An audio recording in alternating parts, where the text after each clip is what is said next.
লাল টক টক টক করছে, ধরেছে, বেশ ঠান্ডা লয়ে হাত দিয়েছে, তো কোনো তাপই আসছে। কি ব্যাপার? এই তোমরা সবাই জানো না এসো? হ্যাঁ রাজামশাই, এই তো পাঁচিল টপকে লাফ দিয়ে গিয়েছিলাম, আমি তো সচক্ষে দেখা। বলছে তাহলে ধর্ম পরীক্ষায় যে বলছে আমি চুরি করেছিলাম এ জন্মে নয়,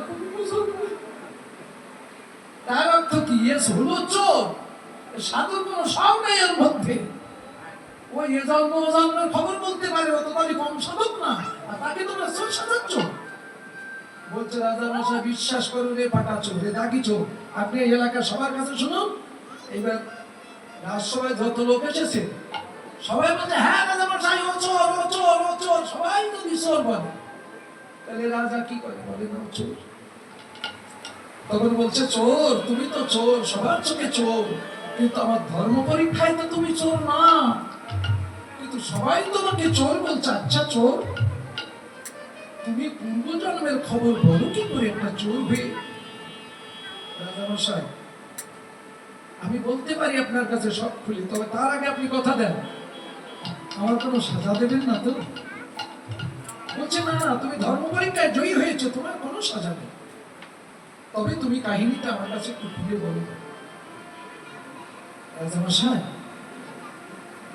এরা ঠিকই দেখেছিল আমি আপনার বাড়ি চুরি করেছিলাম, কিন্তু আপনার এই ধর্ম পরীক্ষায় আমি ধরা খেয়ে যাব বলে আমি আর এই জীবনে কোনোদিন কোনো কারো কাছে দেখা দেবো না বলে গভীর জঙ্গলে চলে গিয়েছিলাম।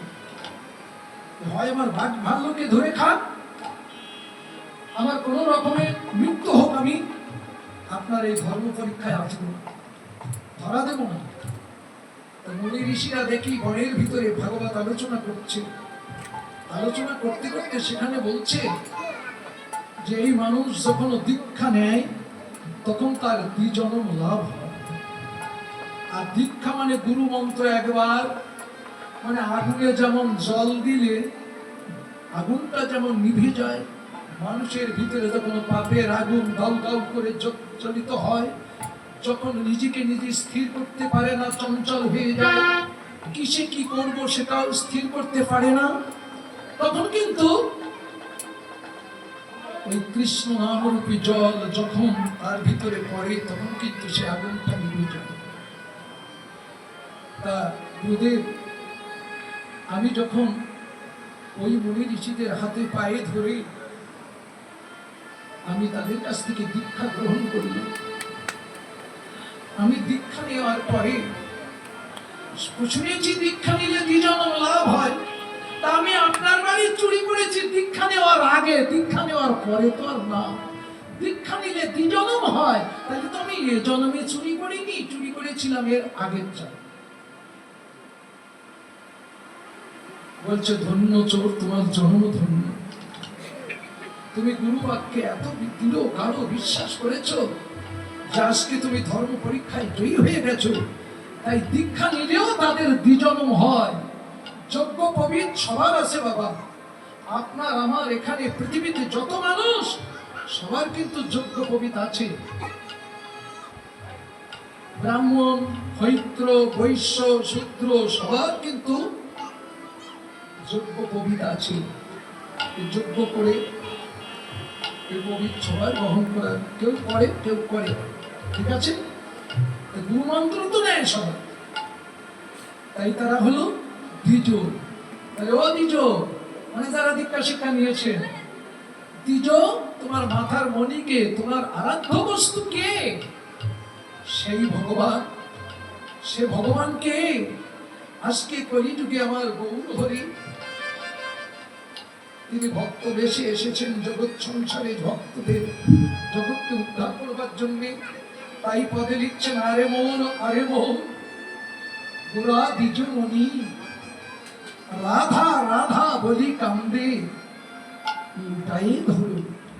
চিন্তা করছে কি করে, এখন দেখে মুনি ঋষিরা এরকম বসে সব ভাগবত আলোচনা করছে। তখন কিন্তু আজকাল যেমন ঘরে বাড়ি ভাগবত হচ্ছে না, সব সদন ভজন বাড়ি হয়, তখন সব বনে যেয়ে করতো নির্জন। এখানে যেমন এই বাচ্চারা কথা বলছে, কিন্তু ছোটাছুটি করছে, কিছু বলার নেই, ওগুলো আমাদের কারে বলবো বলেন? এই জন্য তারা বনে যেত। তা মুনি ঋষিরা আলোচনা করতে করতে, তখন আলোচনার মধ্যে চলছে, সোর কিন্তু ও গাছের আড়ালে দাঁড়িয়ে চুরি করে শুনছে, হরিকথা ভাগবত কথা শুনছে। কিন্তু হরিকথা শুনলে তার কৃপা হয়, তার সজ্ঞান আসে। কোন দুষ্ট ব্যক্তি যদি জীবনেও হরিনাম না শোনে, একটিবার যদি একটা হরিধ্বনি যদি ওর কানে যায়, তবু কিন্তু ওর চরিত্রের পরিবর্তন ঘটে, অনেকটা পরিবর্তন। এইভাবে সাধুরা বলছে, সাধুরা বলছে যে দীক্ষা নিলে দ্বিজন লাভ হয়। ওই কথাও চোরের কানে ভেসে এসেছে। বলছে দীক্ষা নিলে যদি দ্বিজন লাভ হয়, তাহলে আমার দীক্ষা নিতে হবে। কিন্তু আজকাল যেমন গুরুদেবেরা শিষ্য তাড়িয়ে তাড়িয়ে ধরে দীক্ষা দেয় না, তৎকালীন সময় কিন্তু সাধনা করেও গুরুর কাছ থেকে দীক্ষা নেওয়া যেত না। ওর বংশ পরিচয়, ওর চরিত্র, ও পাড়াপড়শি ভালো বলছে কিনা, সমস্ত আদি নারীর খবর জেনে তারপর দীক্ষা দিতে। এখন তো কান পেলেই ফুদিয়ে হবে। এখন হচ্ছে মুনি ঋষিরা তার ওসর আসছেন, ও সাই ভট্ট মেয়েকে একেবারে গায়ে এসেছে, এসে পায়ের উপরে আসর খেয়ে পড়েছে, বাবাজি প্রভু আমাকে জন্ম তোমার জন্য আমাকে দীক্ষা দেন, আমার মানব জন্ম কারণ গেল। কিন্তু ও যে সোর, ওরা তা জানে না।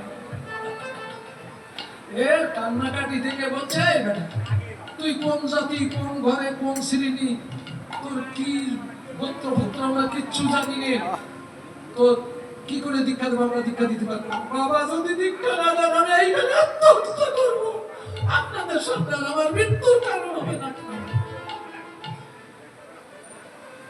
তবে বলছে ভারী কলে পড়ে গেলাম তো, ও তখন এত অনুরাগী, দাও ওকে দীক্ষা দাও। দীক্ষা নিল।